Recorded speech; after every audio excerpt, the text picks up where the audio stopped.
บ้างจงควันจงเข้าใจน้องจงเย็นใจใหญ่ใหญ่กว่าแม่นางขอลองแค่เลยมองแง่หน้าก็อยากให้สาวบ้านเขาสิบอกสิคนบอกตอนนี้เป็นเมียในบ้านที่ฝันว่าตรงผู้เสียสละ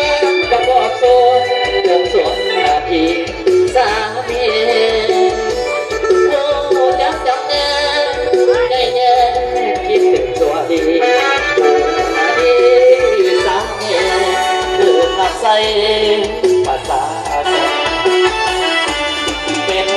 นายบ้านบางวันจนหูดังลงเลิกเพียงพื้นทางแก้ไขปัญหาความยากจน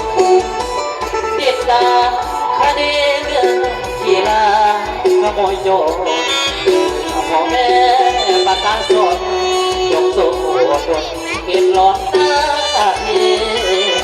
เป็นเมียนายบ้านจอกควันจงเข้าใจบอกกันก่อนประสงค์ใหญ่อยากไว้เป็นแทนเก็บหลอดหน้า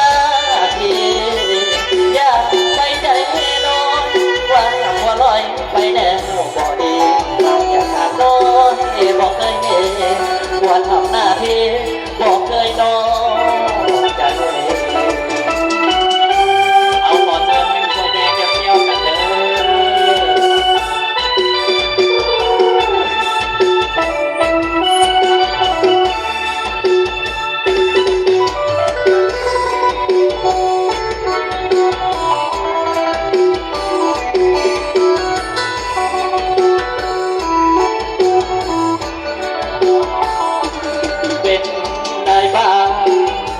วันจะโห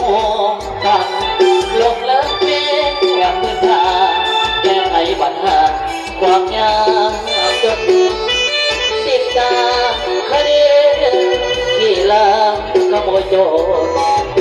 พ่อแม่ประสานคนยกสู่คนเก็บตามหน้าที่เป็นเมียนายบ้านยกควันจงเข้าหัวใจบอกกันก่อนประสงค์ใหญ่เกิดวันจดแจ้งเก็บหลอดหน้าทีอย่าไปใจน้อยว่าพอลอยไปแน่บอกดีตาแต่ทางน้อยบอกเคยเห็นว่าทำหน้าที่